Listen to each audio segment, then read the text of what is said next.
எண்ணமெல்லாம் சிறகடிக்கும், எண்களெல்லாம் வழி கொடுக்கும், எந்நாளும் ராஜமுகம், எளியோரின் ஏறுமுகம். எந்த நிலை வந்தாலும் வந்த நிலை மாறாத நமது Rajanilai. Rajanilai TV, channel of astrology.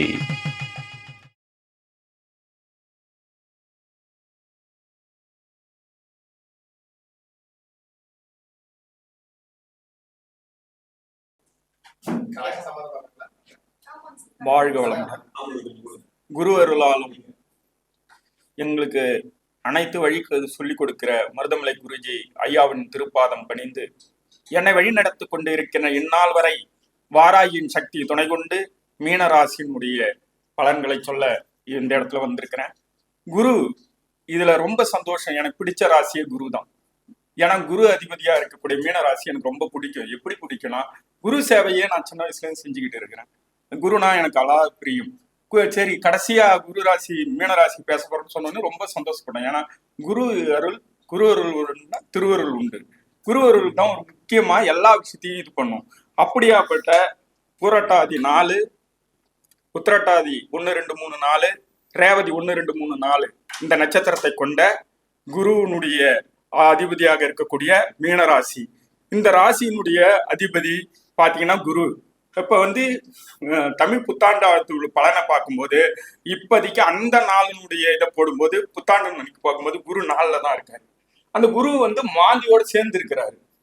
அந்த 4ஆம் இடத்துல மாந்தி இருக்கிறாரு.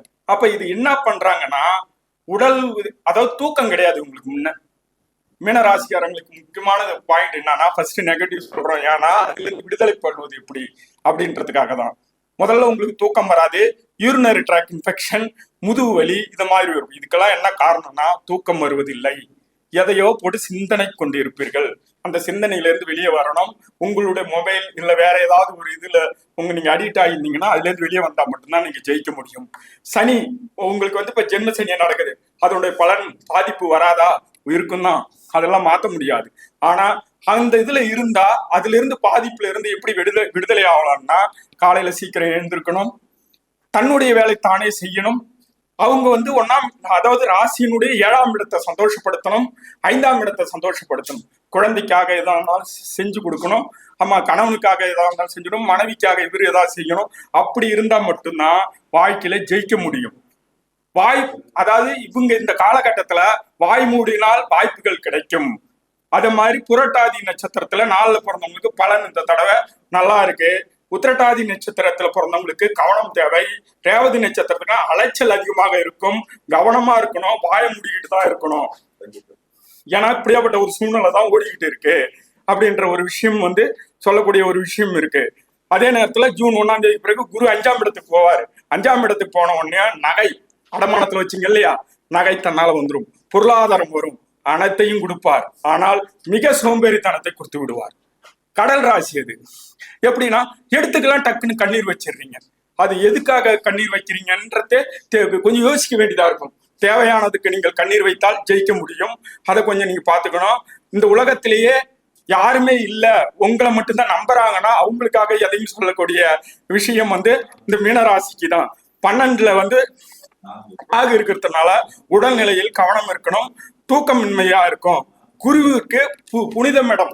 குரு இருக்கிற இடத்துல எந்த தப்பும் நடக்காது. ஒரு கோயில்ல ஏதாவது தப்பு இருக்குமா? அப்படியாப்பட்ட கோயிலான ராசி தான் இந்த மீனராசி. அங்க சனி இருக்கிறாரு. அங்க புனிதமா இருக்கிறதுனால வராத கடன்கள் எல்லாம் வரும். இந்த புரட்டாதி நட்சத்திரக்காரங்க விநாயகர் வழிபாடு செய்யணும். உத்திரட்டாதி நட்சத்திரம் காமதேனும் சிவனை வழிபாடு பண்ணணும். ரேவதி நட்சத்திரம் அவசியம் குருமார்களை வழிபாடு செய்யணும். மாரியம்மன் பெருமாளை வழிபாடு பண்ணாங்கன்னா இவங்க ஜெயிச்சிருவாங்க. இதுக்கு அடுத்து முக்கியமா இவங்க பார்க்க வேண்டியது முக்கியமானது என்னன்னா, அன்பு காட்டணும். அதே நேரத்துல இப்போதைக்கு இடம் மாற்றமா இல்லது ஏதாவது புதிய தொழில் ஆரம்பிக்கலாமா இல்ல வேலை மாற்றம் இருக்கலாமான்னா நிச்சயமாக மாற்றம் செய்யக்கூடாது. இந்த ஜென்ம சனி முடிகிற வரைக்கும் நீங்க அமைதியா இருக்கிற வேலையை மட்டும்தான். புது முயற்சிகள் புது இது எதுவுமே வாங்கக்கூடாது. இருக்கிறத வச்சு வாழறதுக்கு கத்துக்கணும். அப்பதான் நீங்க ஜெயிக்க முடியும். கண்டிப்பா அந்த மீனராசிக்காரங்களுக்கு ஒரு பொன்னான ஆண்டு. எப்படின்னு கேட்டீங்கன்னா, பொருளாதாரத்துல குறை வராது. எந்த பக்கம் வருதுன்னு தெரியாத அளவுக்கு பொருளாதாரம் வரும். அத மாதிரி கேட்டீங்கன்னா, நகைகள் வீட்டுக்கு வரும். எப்படி நகைகள், குழந்தை பாக்கியத்துக்கு நீங்க ட்ரை பண்றீங்கன்னா 7ஆம் இடம் கணவனை சந்தோஷப்படுத்தணும். மனைவியா இருக்கிறவங்க கணவனையும், கணவனா இருக்க மனைவியை சந்தோஷமா, குழந்தை பாக்கியம் நிச்சயம். குழந்தை பாக்கியம் கண்டிப்பா மீனராசிக்கு உண்டு. அதுக்கு என்ன செய்யணும்? அப்ப 7ஆம் இடத்துல கணவனுக்கு பணிவிடை செய்வதால் அந்த இடத்தை இவர் என்ன நினைக்கிறார் சனி பகவான்னா சரியா இருக்கணும்னு நினைப்பாரு. ஏன்னா அவர் ஒரு நீதிமான். அவர் உள்ள இருந்துகிட்டு அந்த கர்மாவை அனுபவிக்க வேண்டியது.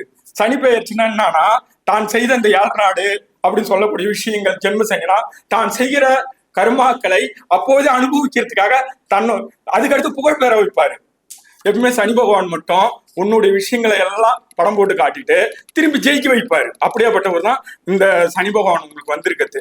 ஆனா நிச்சயமாக பெரிய பொருளாதாரத்தை தருவாரு. நீங்க கவலையே படணும், இடம் கூட வாங்கலாம், அதுக்கும் நல்லா இருக்கு. ஆனா தினம் காலையில் சீக்கிரம் சூரிய உதயத்துக்கு முன்னாடி எழுந்திருக்கணும். துப்புரவாளர் பணியாளர்களுக்கு ஏதாவது வாங்கி கொடுக்கணும். அதுக்கு அடுத்து பாத்தீங்கன்னா தன் கீழே இதுன்றவங்களுக்கு அவமானமா பேசக்கூடாது. முக்கியமா தீய வார்த்தைகளை உங்க வாயிலிருந்து வராமல் இருந்தால் மீனராசிக்காரர்கள் உயர்ந்த இடத்தை பிடிப்பார். ஏன்னா இது ஒரு குருவோடைய ராசி. தன் குரு தப்பு பண்ணா தன் பிள்ளைங்களை விடுவாரா? தான் பள்ளிக்கூடத்துல ஒரு டீச்சர் பள்ளிக்கூடம் பாடம் எடுக்கிறாங்க, விட்டுருவாங்களா? தான் பிள்ளை சின்ன 2 அடி அடிப்பது போல இந்த குரு தன்னுடைய பிள்ளையை ஒழுங்காக வழிநடத்த வேண்டும் என்பதற்காக அவர் உங்களுக்கு வழிநடத்தக்கூடிய இடத்துல இருக்கிறார். ஆனா அந்த ஜென்ம சனி உங்களுக்கு ரொம்ப அதிகமான கெடுதல் கிடையாது. ஆனால் உங்களை வழிப்படுத்தி நேர்படுத்தி கொடுக்கக்கூடிய குருவாக இருக்கிறதுனால உங்களுக்கு சரியான பாதையை தருவாரு. ஆனா நீங்க என்னன்னா தேவையில்லாதவர்களை சேர்த்து வைத்துக் கொள்ளக்கூடாது, புதிய உறவுகளை சேர்த்து வைத்துக் கூடாது, புதிய நண்பர்களை சேர்த்து வைத்துக் கொள்ளக்கூடாது. அப்படி இருந்தா மட்டும்தான் நம்ம வாழ்க்கையில ஜெயிக்கலாம். ஆனா பரபா வருடம் 40வது வருடம், அந்த 60 வருடத்துல சதய நட்சத்திரம் மாதிரி இது 4 ராகுனுடைய அம்சம். ஆனா இந்த நேரத்துல நம்ம அமைதியா தான் இருக்கணும். சேமிப்பை நம்ம மேற்கொள்ள வேண்டும். சேமிப்பை நீங்க மேற்கொண்டீங்கன்னா பணம் இருக்கும். அதனால சேமிப்பு கண்டிப்பா உயரும். நீங்க ஒண்ணுதான் செய்யணும், முக்கியமா தூக்கத்தை நல்லா தூங்குங்க. தூக்கத்தை இல்லைன்னா உங்களுக்கு பலவிதமான உடல் கோளாறுகள் வரும். சீக்கிரமா தூங்குங்க, சீக்கிரம் எழுந்துருங்க. உங்களுக்கு இந்த ஆண்டு சிறப்பான மகிழ்ச்சியாக என் குருமார்களுடைய அனுகிரகத்தாலும் நான் வணங்கக்கூடிய பாராயின் அனுகிரகத்தினாலும் மென்மேலும் வளர்வீர்கள். நல்லா இருப்பீங்க, சந்தோஷமா இருப்பீங்க. தமிழ் புத்தாண்டு வாழ்த்துக்கள். வாழ்க வளமுடன்.